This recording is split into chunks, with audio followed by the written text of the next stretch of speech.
So we're just getting back from ISE 2026 in Barcelona, Spain, and it was our first ISE. We have some really awesome insights coming out of it, obviously being first-time attendees. My name is Eric Carroll, this is Joel, and this is our ISE 2026 review. Kicking it off is the experience itself. Going into ISE, what did you think?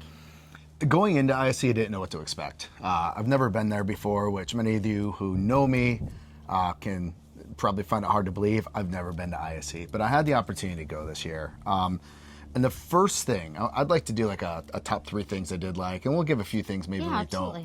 don't. But let's just jump right into that. I have a thing I loved right away when I got there, and it was the transportation.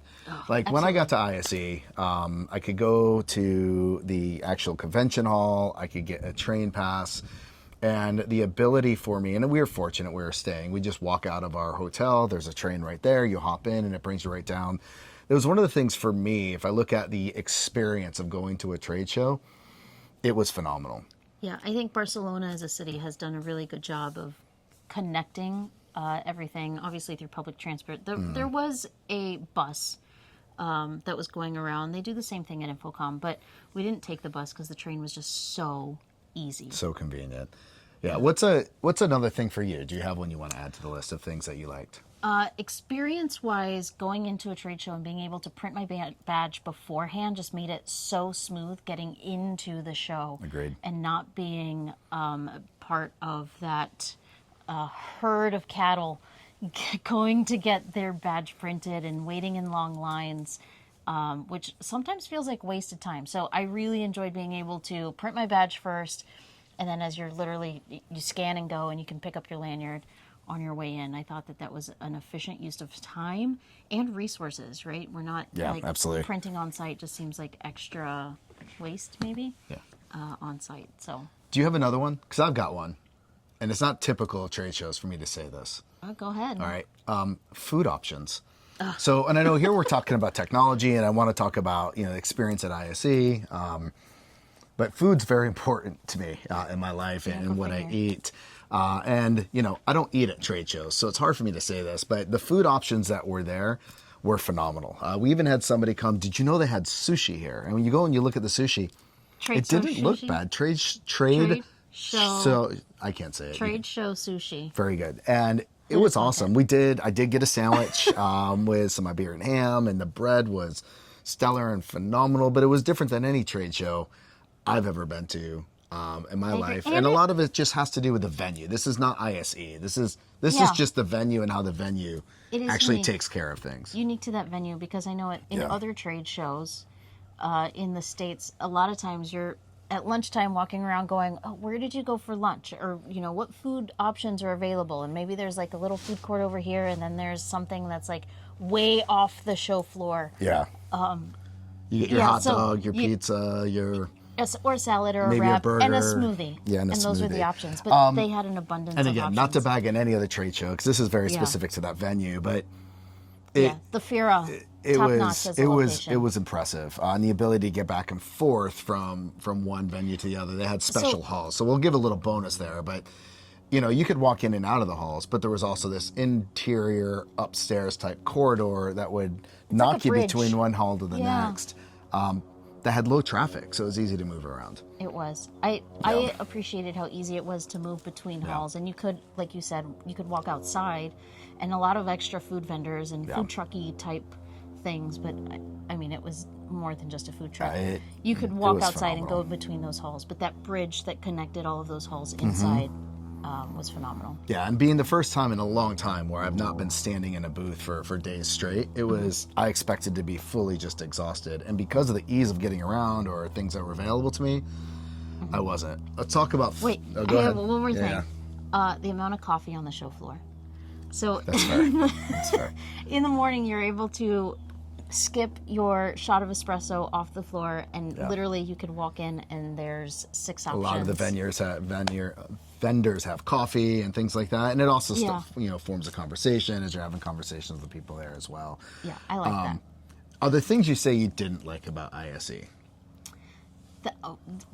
The sheer size of ISE. I do like the amount of options. The sheer size was a little bit overwhelming. There are 8 halls, and on the first day we only made it to hall 3, so it was like 1, 2, and 3, and I felt a little bit overwhelmed, like we wouldn't be able to make it to all of the halls in those 4 days. With a little planning, though, I mean, I know you had other things you were doing, but I got to go to all the halls at some point. And with a little planning, you know what you're going to look at. Like, I did go through the lighting hall and the live entertainment hall. It was fabulous. I mean, I'll post some video of it later. It was so much fun to walk through. It's not my background, so I didn't have to spend time talking to vendors there. So, you know, I could get through it in 30 minutes or less and think it was cool. And it was. And I brought you through there as well. So I do understand that. But speaking of halls, and I'm not picking on any vendor at all when I say the next one, but when you go by the LED walls, white is really bright. Really bright. It burns your retinas a little bit and you think like, oh, I'll just turn this way, and it's like, no, and then you get more. white over there, and that was more it bright was lights. nutty. And look, this is every trade show with video walls, right? And I have nothing against the vendors, and they got to be able to show this, but you know, there were times where it just splashed you right in the face. And when you weren't necessarily expecting it, you're looking, look good this looks. And next thing you know, you don't know the next scene. And it's, you know, a polar bear in a snowstorm. And the video wall vendors, they were phenomenal this year. I'm not going to call one out specifically over another. I saw so many awesome booths with the video vendors. One looked like the Sphere, I will say, was kind of neat. Another one was just an immersive environment. But all of them were immersive. And I think they did. Yeah, they did get showing. But the brightness was a little, I mean, I think we maybe need to start, you know, at these shows, maybe Infocom and ISE, we hand out sunglasses on the way in. So I would actually like to see some of the LED vendors be outside. That's an interesting one. I think that could be. It makes it more fitting of the application. That's an interesting one. Cool. Well, do you have another maybe dislike? Do you have one more in there? No, I don't think so. I really enjoyed this show. I enjoyed the mix of the vendors, and I can't wait to get into just a second. We're going to talk about our likes. Yeah, from a vendor standpoint. I will say this is, you know, a lot of people that we did speak to, a lot of them were all overseas.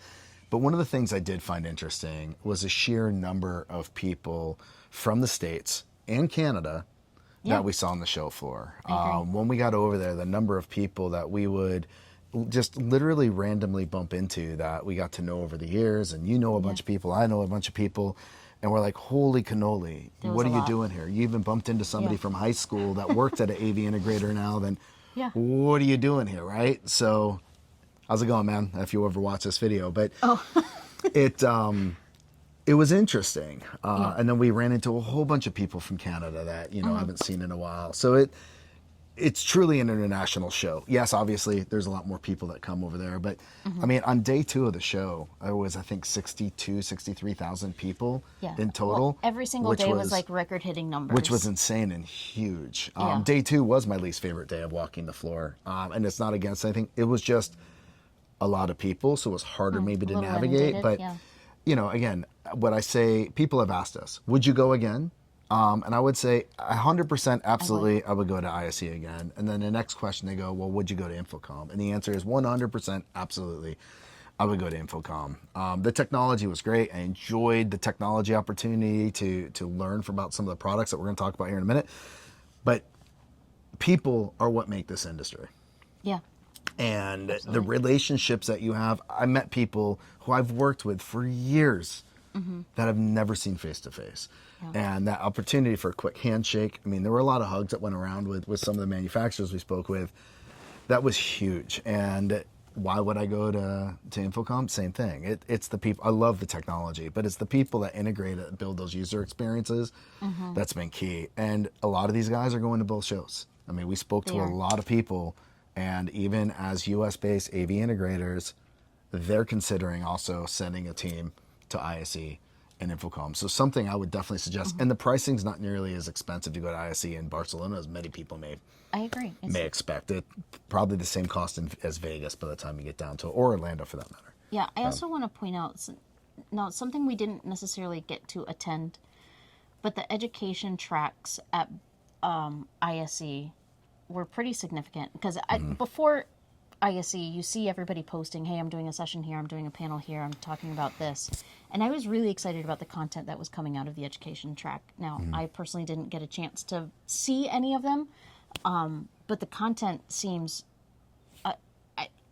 dare I say, hyper relevant, because we are in this whole new age of smart homes and all of that. And sometimes you don't see the smart home stuff at Infocom, but you do see it at CEDIA. And I think that's one of the benefits too, is getting a peek into what's going on in the residential space. Well, a long time ago, right, the commercial space used to drive the residential space. Absolutely. You would go from the office, a long time ago, back before, with all the cool technology. When I had hair, and the you cool wanna take it technology home. when we get home. Now we've seen that, and It's we've all reversed, talked about this, but seeing some of that firsthand, and for me, seeing manufacturers who are not in the U.S., and there's a couple that I found very interesting coming over, I was impressed with. But let's talk about some of the products, though, that we saw. And we're going to just talk about 3 or 4 that we want to touch on that I don't know how many times I went by their booth after we talked to some of these, but I'm going to give you... excited. I got excited. I mean, if you guys know me, I get excited and I see this thing and I run with it. What is the product that you got most excited about first? Probably not most excited about, but something that really stood out to me. There was a brand called Artome. Artome, yeah, absolutely. And Hey, Artome guys, you probably remember us. We've been by a few times. They're not really in the U.S., but we saw them in the Air. Well, they do server have a booth. couple guys specifically, They do, but they're not as prevalent, I guess. Correct. Good point. Is what I'm saying. Yeah. And what I loved about it was the product simplicity. So this literally takes the idea of an old AV cart, literally like rolling a cart into a room. That most of us got into the AV industry first by doing that, right? I mean, so they have a couple of projector manufacturer partners where you could either get a short throw lens, or you could get obviously a wider throw lens. But the projector is built in, and the speakers are built in, and the microphone system is built in. There's Bluetooth on the cart. It's beautifully designed, super simple interface. Right. And you can tell that the user experience was paramount in the design of this particular 100%. offering. Yeah, 100%. It was beautiful. It was simple. And shout out actually in this one to Air Server, because that product was inside of this, right? So it was interesting seeing them partner with some of these guys. So I was also very impressed with that one. AV cards don't get me excited. This one got me excited. I kept going and talking to them and asking more questions. And I was, but to me, before we get down through the rest of this, the main thing I went to ISE for, and I went to assist with some things you were working on, which was very important. But I figured when I get to the floor, there were things I wanted to look for. Everything I was looking for, honestly, was about user experience. And I think every one of these things that we're going to talk to you about will highlight that, because the user experience is key to me. And if you're not able to provide a good user experience, you're honestly not going to be on the list that we're talking about today. But this was like the epitome of awesome user experience. Roll it in, plug it in, and look, you can see the background. We're sitting at our RV resort that we live in the winter in Florida. Yeah. I thought to myself, how could we use this thing? Because we could really use this thing, because you press a button and it all works. We are not yet the AV people here. We're trying not to be, because there's a few people that handle it, which is great. But I could see it going really well for flex and mixed use spaces. Absolutely. In obviously K-12 is a great environment for this particular product. But hospitality, which is a place that they're not yet, I thought could be a really good thing, because somebody rents a room, they don't have anything to put it in. You may have a TV on the wall, but in some of those larger spaces, they may not. They may want to rent the projector versus hang. So it was definitely a neat piece. All right, I can talk about this one for hours, but let's go to another one. And this company's not in the U.S. today. I'm going to ask you to start with this one real quick. Okay. Because of the background that you and I both had, most of what we've done has been in video distribution, signal management, switching, control. Yeah. So we were at an evening event, and we ran into a gentleman named Sirius, who says, "Oh my gosh, you have to look at this." And he literally pulls this out of his pocket, and it's the size of... It's like a pack of chiclets is what I thought he was handing me. Yeah. It was... Yeah. So Sirius is the product designer at a company called SY. Again, not in the U.S. And this thing that he pulled out was an Eat It emulator. It was the smallest thing I have ever seen. it's not much wider than the barrel of an HDMI connector, right? Yeah. When you plug it in. Yep. And he starts telling me what it is. And of course, being me and knowing the stuff from my previous years in life, I started geeking out with him about Eat It and how's it work, and we're doing all this. It was pretty fabulous seeing that. And the thing that impressed me the most about Sirius and this company was his design intent. What did he talk to you about? Heat and... Oh, everything. So again, we've talked about signal distribution and things in the past, and our past experiences. And he also had a mini TXRX kit, an extender kit that also was just about the size of a pack of Trident gum. I mean, tiny. It was tiny, and the depth of it is literally the size of an RJ45. Yes. Yes. But he talks about how he measures the heat and the output and the performance. And obviously, if you decrease heat, you increase longevity of a product. Yeah. And so for him, it meant removing the heat sink altogether. And somebody says, well, it's hot when I touch it, then don't touch it. It's not meant to be handled or kept in your pocket. You install it, and it's dissipating more heat by not having a heat sink. Right. And just letting the original casing release that heat from the device, which increases the product longevity, and they have like a 5-year warranty. And anyways, and there's more to the company in general, right? We're just talking about two highlights that initially drew us to the booth, and we went back to the booth and back to the booth and back to the booth. But they've got a full suite of product for video distribution, and I think it was new at the show, but a brand new card cage system that they've got, if I'm not mistaken, for inserting your goes intas and your goes outas and select your flavor of what you wanted to do. Again, in the U.S., we've never heard of them. No. And I would highly recommend anybody from the U.S., if you get a chance to watch this video, just go check them out. So I was impressed with the whole thing. Yeah. I want to say that my biggest takeaway from talking to not just Sirius, but his brother and their technical training managers and talking to the company, the biggest takeaway for me is their passion behind the product and the amount of heart that they put into everything that they work on. There's a 100% scientific, proven, and explored reason why they have done the things that they have done and the things that they have not done. Right? Because they're quick to eliminate the things that are not necessary in product builds and all of that. Just the passion and heart that goes into their product development. Now, some of these things that you're saying, talking about passion, and this could be by sheer coincidence, or the types of products that I wanted to meet and see when I had the opportunity to walk around the show floor. Every one of the companies that we're mentioning today, every single one, they had so much passion about not only the product, but the company, and most importantly, about the customer and how they can serve and take care of the customer. And you don't always see that. Now, at the end, I wanted to talk about, an experience that I did have there was no passion, and we'll talk about that a little bit later. But all these other companies, everyone we mentioned, and maybe it's because Eric and I have passion, it's really important for us. Another one that we want to talk about, and this was my favorite, like hands down. I know, you kept going back to it. I kept going back, and I brought more people, and it's simple, but important and beautiful. And it's a company, it's a Swedish company. They are starting just now to get into the US. All of us are looking at USB-C, and we're very familiar with USB-C and switching. And there's a lot of great companies out there currently doing it. I mean, I have friends that work at a lot of these different companies, and they do a great job. But the user experience part of it is like that last little line that they need to cross. And so I'm not going to keep just holding back in this company. The company's name was Ochno, and they had this thing there called Room Kit.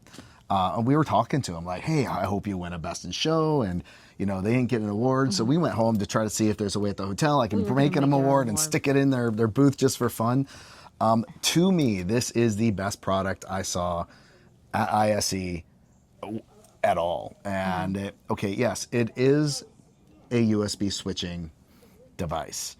It does have, though, a phenomenal, beautiful user interface, which is where you pull that USB-C cable out and plug it into your laptop. Now, when you first do that, a lot of devices on the market, again, there's nothing wrong, it's just different experience, but when they do that, a lot of times it's going to automatically switch to that input, put the content up.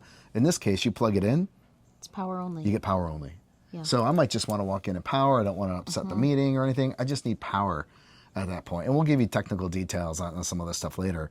Yeah. But there's a little silicone button on it. You press it once, and in this case, it told the neat bar to switch into content mode. And now the content that was coming out of, I saw it done with an iPhone, I saw it also done with a laptop, is now being presented in the room, right? This isn't even about going the far side yet. So that's just sharing just content. in the room and sharing content. Now, obviously, if you're in this meeting, it's sharing it to the far side as well.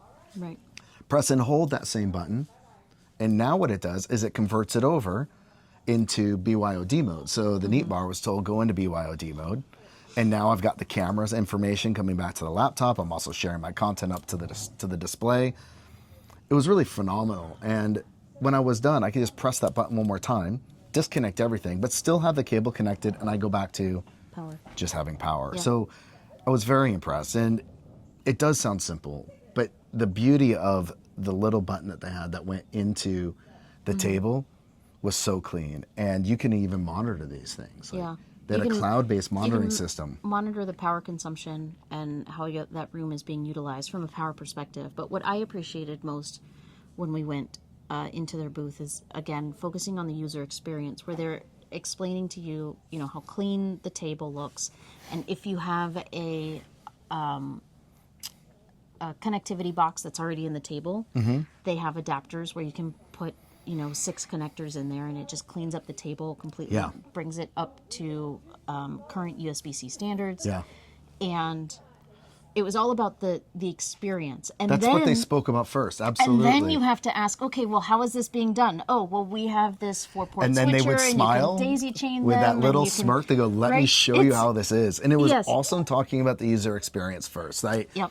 I love that. And again, all these companies I'm talking about, that's how they did it this year. I loved that. And that was key. But that user experience of the system was awesome. And their hardware is pretty solid. And they've got this other charger.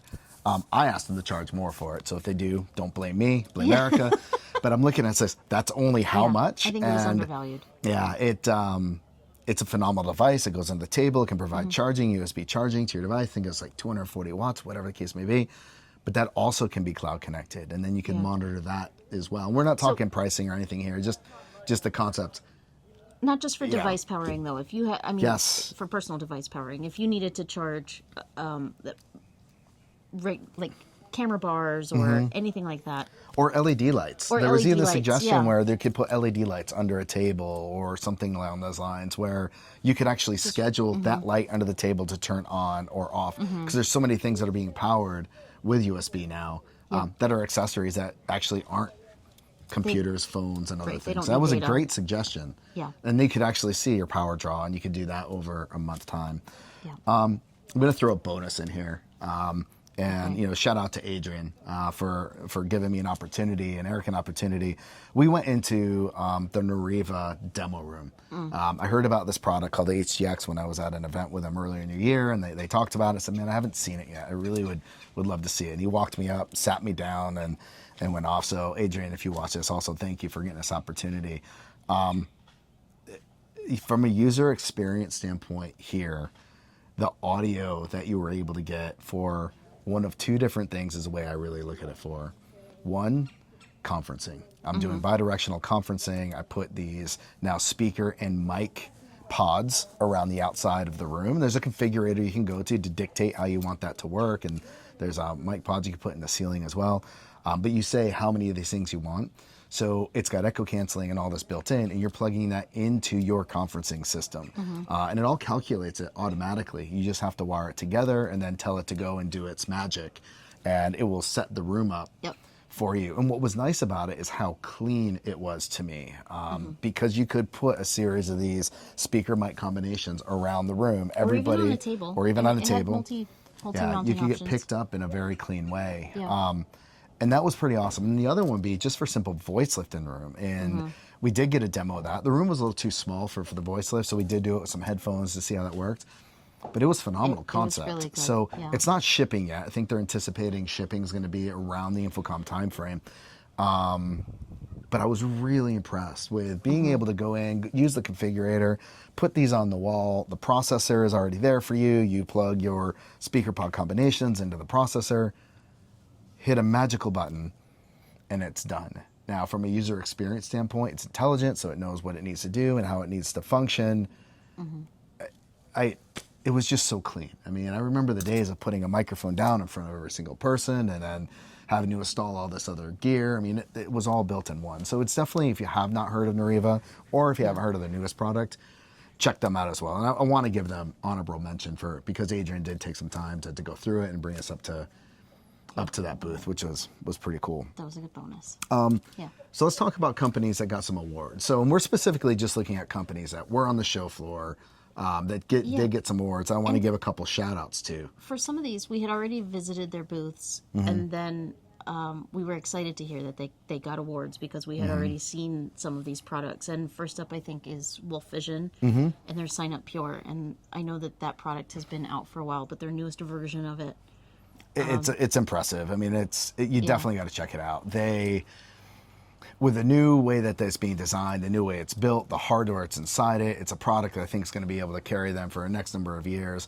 If you're not familiar with the Sign Up Pure, check it out. Historically, it's been an education product, but I think there's an opportunity here, even in the enterprise or small medium business market, with the Sign Up Pure now.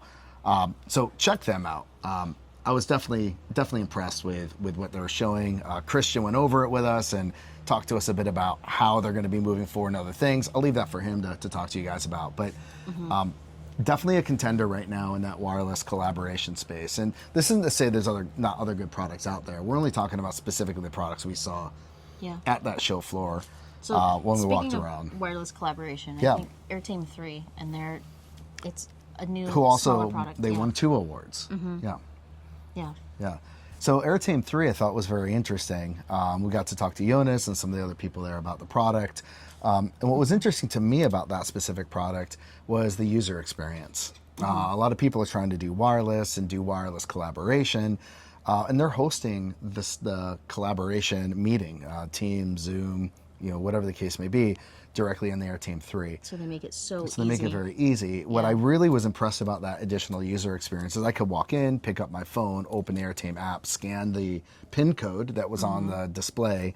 It would connect me and also allow me, even if I'm not mistaken, allow me to go through and start my meeting from my phone. So I don't even have to have my laptop with me for the meeting to get started. So I thought it was interesting, and they were well deserving of. Much like WolfVision got an award, they're also well deserving of the 2 awards they got. Yeah. But I want to get out of hardware technology for just a second. Okay. Talk about maybe management technology and lifecycle technology. Yeah. So Pivot, I learned about at the tail end of last year, and I've been kind of watching them. And this is a really awesome lifecycle management software platform. That I was excited to share with you because I don't think you had seen it, and I've tried to explain it to you, and you had to go get the demo.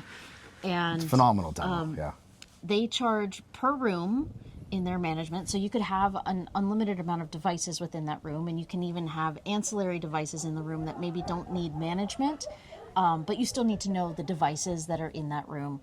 And it just gives you the uptime analytics and troubleshooting problems before other people realize that there's issues in that room, and being able to manage things about those devices. What's the warranty information? What's the serial number? All on a single pane of glass. Like even the life cycle, like how often are you going to swap this out? So you as an integrator can pick up the phone and talk to the customer and go, hey, you typically refresh this every X number of years, so it's year 6.5. Would you like to refresh your projector, your switcher, or whatever the device may be? So Same thing was though impressive. with usage analytics too. You get the data that's at that room level, and again, you can go as far as like, what's the campus, what's the floor, what's the room.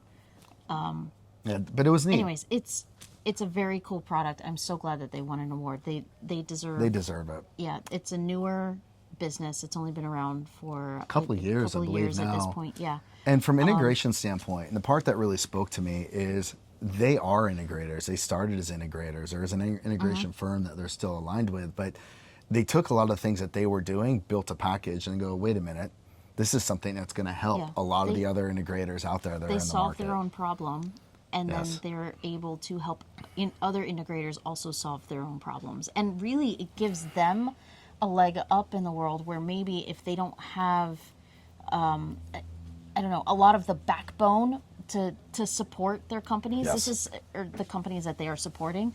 This is such an easy tool for them to be able to offer that value add I think to so as all well. of their customers. Because service is one of the biggest places that integrators typically are going to have challenges with when they maybe lose a relationship with a customer, and they spoke to that. And I was at an integrator for a period of time, and that was the same thing. Like if you weren't able to get someplace on time, or if you couldn't be proactive in the support and things along those lines, and this was a long time ago, it still is the same today. Service is really going to be key, and that was really impressive that they were able to put this together to ensure, let's call it small, mid-sized integrators that don't have access to build something like this on their own. Would be great for the large integrators too, don't get me wrong, but those small to mid-sized integrators that don't have the ability to build some of their own custom functionality that this has in it, I would definitely take a look at that on that one. I think we have one more honorable mention, and they got an award and a lot of passion behind these products also at Aurora Multimedia, their new Smart Speak product. Yeah, Paul grabbed us and gave us a personal tour of everything that they're working on, and man, it was awesome. What was the product, and why did you like that one? Because I think I'm 100% agreement what we liked in there. So Smart Speak is a Dante-enabled device that I think elevates the user experience in a conference room setting where you have a microphone built in. So you don't need a gooseneck microphone. It has a speaker built into it, so you can amplify sound throughout a room, and it makes it a personalized experience. It has a little touch control screen on it where you can do, obviously control within the room, but you can run polling within a room, and you can say yes or no and manage all of that holistically within that whole conference room. And I think it was wireless, which made it flexible within a space. You're not dedicated to just this one space where a speaker is going to sit and have, that's where they participate from. So I just, user experience wise, bringing everything together, I think moving forward, we're going to see more about this individualized user experience. And I know we've talked about this before, like in meeting spaces and when we're sharing content, and wireless content, what is the individual experience? The individual experience, 100%. And I don't know if I saw anything here that's getting me where I would love the industry to get to. And if there's something out there, let me know. But not only do I want to be able to display content in a space, I want to be able to personally consume the content while I'm in a meeting in the way that I need to. And you can do that in, some of your remote meetings, but when I'm sitting locally in a meeting with someone and four things are on the screen, and I just want to look at this one thing and consume that close so I can see, on the spreadsheet, how much is everything costing while they're showing the images of where they're going. So even in remote meetings, I have found myself, somebody is sharing their content and I'm trying to scroll because I want to see, or double click or pinch zoom or whatever, because I can't see. And we're not far the from thing that I want. We're not far from that. And there's a couple things out there that are about there, but we didn't go in some of those booths, so I don't want to speak to that. But the ability to drive everything around that user experience is what we've always done in the market. It was... Overall, the show was impressive. And this is not to say that there's other products that weren't on the show that weren't great, or other products that are in the market that weren't great. I had a very specific reason of why I was walking around the show, what I was looking for, what I was interested in seeing. And all these guys, again, were listed, were on the show floor. So a lot of other companies out there, if you know of any, definitely let us know, because I'd be curious to check some of those out too. I do want to give one thing out here too, that and this is hard for me, actually. I'm a trade show guy. I love going to trade shows. I love being present at trade shows. And when I'm working a booth, I'm on. From the minute I get in to the minute I leave, to the point that people in the booth typically will come and bring me snacks and water or drinks or caffeine or something, because I'm not going to leave. And if you walk in, regardless of who you may or may not be, if nobody's integrating with you, I'm going to go talk to you right away. There were multiple places I did walk into, and this happens at all trade shows. I would implore every manufacturer out there, if your team is not familiar on how to work at a trade show, teach them, show them. And I walked into a couple booths, and they weren't booths I was really even totally interested in, but I wanted to know about the product and see a little bit more. And there's literally a table of 3 or 4 people talking to each other, playing on their phones. One looks at me, one looks down, doesn't look at me again. I'm walking by them. They don't interact with me. They didn't say a word to me, like whatsoever. And I felt bad for them, actually, because maybe I wasn't the target market they were looking for. Maybe I was, but they possibly missed a really good conversation. Like maybe they aren't in the US. How do we get you into the US? Or maybe it was, that's really interesting. Have you ever thought about, having these other conversations? Like every conversation in a booth, no matter if you think it's going to be valuable or not, always provides value both ways. I don't remember the name of the company. I wouldn't tell you if I did. I was very disappointed about that. And the other thing, and this one's a pet peeve of mine, is the drive-by scanners. I think that's when somebody is hired very specifically at the booth to scan badges, and we were walking by a multitude of booths. Yeah. We weren't even in the booth, literally just walking by, if having our own booth, conversation, not that's even okay. looking in that direction, and somebody Correct. goes, "Can I scan your information?" Correct. Not today, scanner man. You won't get my badge. Wait, sir. Just a moment, please. Freedom. You can't run forever. I am not a lead if I'm not interested in coming into your product. Right. I am just an email. I know that there's a marketing term for that, and it is a lead. You could possibly warm me up. But I'm literally moving at Mach 10 past you, and somebody jumps in front of me. Can I scan you? And I'm instantly like, sorry for hitting the mic. I'm like, no, we're not. No, I'm not doing that. And it happened a lot. It happens at every trade show. This is not a ding on ISE. It's just manufacturers understand why we do this as a manufacturer. It's just booth etiquette. Yeah, a lot of people are looking for that one-on-one, that integration, that experience with the booths. And, Infocom does great at it. All the manufacturers really at ISE will do good at it, but all of us have different manufacturers that we go by, and we're getting the drive-by scanning. So far, I don't have any emails from those because I wanted to make sure that wasn't get flooded as it was after the show. Yeah. But coming from here, we're going to do some videos here periodically. We were really excited about the products here. We'll make sure there's links. I'm going to do a little bit more of an overview of each one of the companies here that we talked about, and maybe a couple others. But seeing people be so excited about their product, number one, that's going to drive sales for you just for that reason alone. Seeing all the employees understand the user experience and the why and why they're actually there and what they're trying to do, that was also really key for me. Is there a third part to you that was really important as we walked around? No, I think the biggest important piece of it, and we've already touched on it, is the people and the relationships. Exactly. And having an opportunity to build relationships and get to know new people in the industry, because there is no shortage of connections that we can make to elevate everybody, especially in this weird job market. Not to throw that out there, but there's a lot of companies that get scooped up by bigger companies, and some people get misplaced, and I constantly have my eye out for, hey, I got a guy. I have someone that you might be able to use in this company. Yeah, and we had some of those conversations. I think that's important, to remember at the trade shows. It's the human aspect that brings us all together. Yeah, and it was great. And so, we went longer than probably we wanted to, and because, I am told I have passion.